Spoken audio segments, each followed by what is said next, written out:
So, what's up mga kahasang? Magandang morning sa ating lahat, no? For today's video nga pala mga kahasang,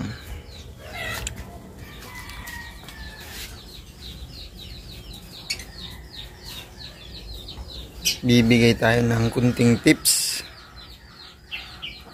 sa pagwa-water change, no? Ayan.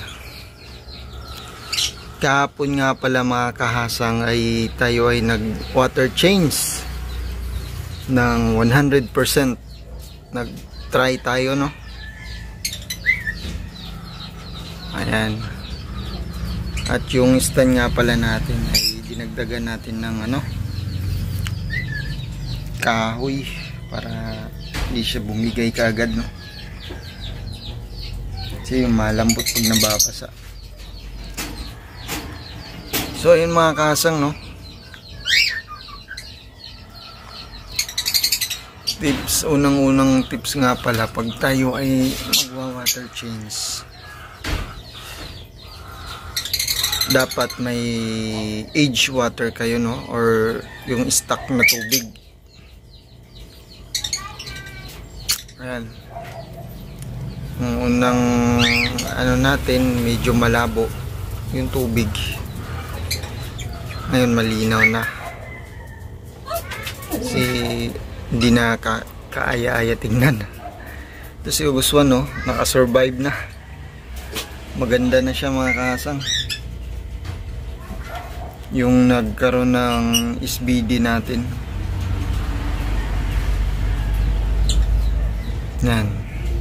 Yun nga unang-una mga kasang, no, kung wala kayong tangke, yung tangke na naka-stack mga kasang, or yung tawag dun, deep well ba ang tawag dun, yung walang chlorine, yung hindi galing sa city na water, no, mag-stack kayo kahit sa timba lang, 2 araw, or kahit magdamag na tubig. Yun yung una. Then pangalawa ay meron kayong heater. Meron tayong heater dito mga kahasang, no. Ayan, no, yung heater natin. Ito yung gamit nating heater na nakuha lang din natin sa swap ng ating mga ibon. Yan. Sinuwapan lang natin ito. Ang kanyang ay Pereha. Mga Pereha ang kanyang model. Pag nag-water change kayo ng 100%, di maiwasan talaga na lulutang yung isda nyo. Lalo na to, lumutang yan kahapon. Kahit full stock na yung water nyo, ay di maiwasan pa rin, no, ma-water shock. At doon na papasok natin yung ating heater, o di kaya bago nyo sila ilagay, i-heat nyo muna yung 30 degrees na degrees ba nga tawag doon, Celsius, yung temperature ng water temperature, no, set ng 30 para hindi talaga sila ma-water shock. Yan. Then maglagay kayo ng rock salt. Ito, laki na ng ulo ni 7, oh. Kaya lang hindi siya pang show kasi ganyan yung kulay niya, no.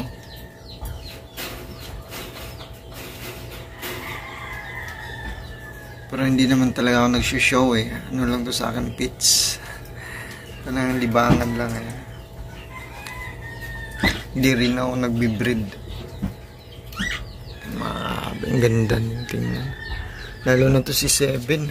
Si 7, si August 1. Isang taon na yan sa akin, mahigit. Ayan, si August 1, oh. Laki na ng mga kahasang, oh. Tingnan mo yung kamay ko. Lalo na sa personal, pag nakita nyo yan.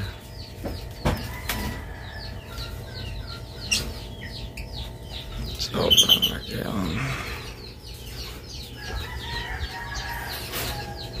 si 7.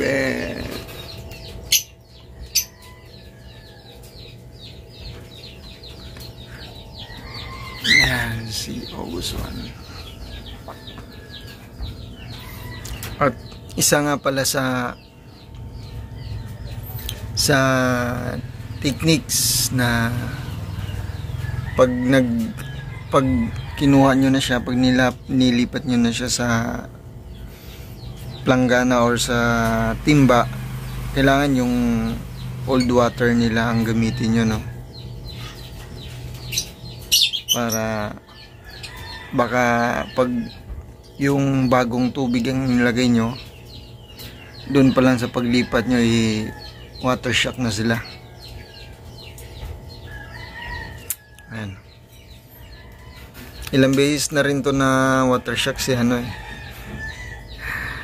kasi minsan masusobrahan ko ng bawas yung kanilang tubig pag bawas ako ng 30%.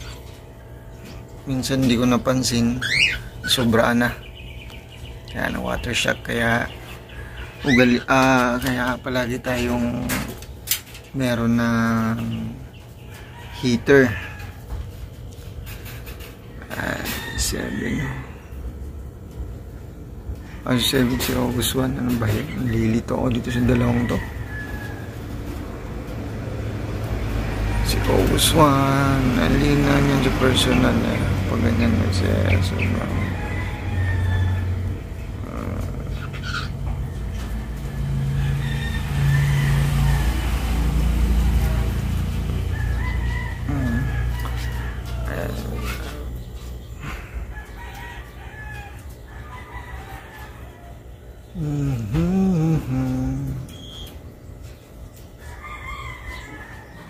ganda.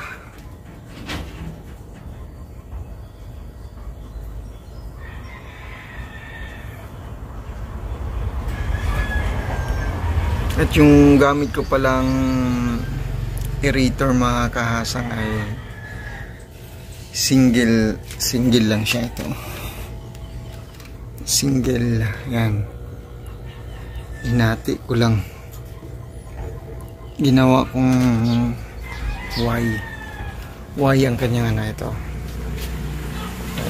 Hinati ko lang yung kanyang, meron lang air control dito.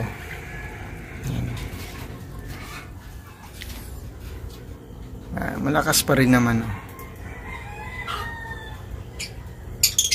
7 parang walang tubig parang nakalutang lang.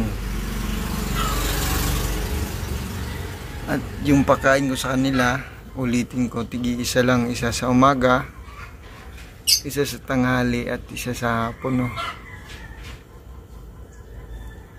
Ayan.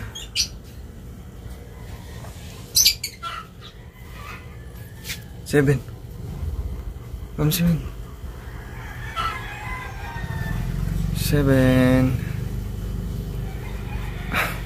Hirap na siyang gumalaw mga kasang. 7. Ganda ng kanyang marking. 7. Asang. Ito naman si August 1.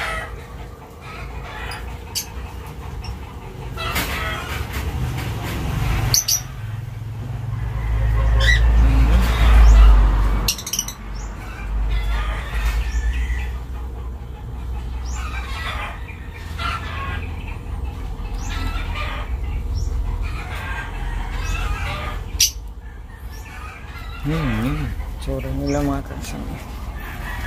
Diyan lang sila. At dahil nga outdoor tayo, naglagay ng aquarium. Pag gabi tinatakpan ko yung mga kahasang ito. Yung tinatakpan ko yan. Yan. Para hindi malamigan yung kanilang tubig. Hindi lumamig kasi hindi ko nilagyan sila ng heater ng palagi. Lalagay lang ako ng heater pag nagwa-water change. Kaya tinatakpan ko yung kanilang tank. Yun lang naman sa taas.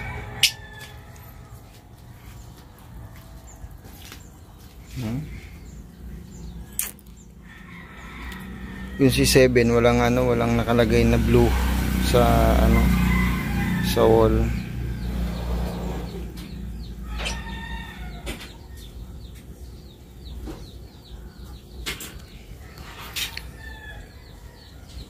So yun lang mga kasang,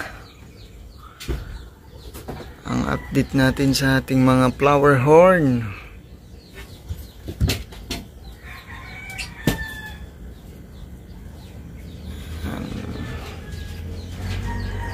Ganda na nila. Uy, may babae doon. So yun lang, more power and God bless. Keep on fishing mga kahasang. Sa mga hindi pa nakasubscribe dyan, ako po ay humihingi ng kunting pabor sa inyo mga kahasang. Paki-subscribe ng ating channel. Ayan. At shoutout nga pala kay Ate Joy dun sa LTO, no. Nag-renew tayo kahapon ng license.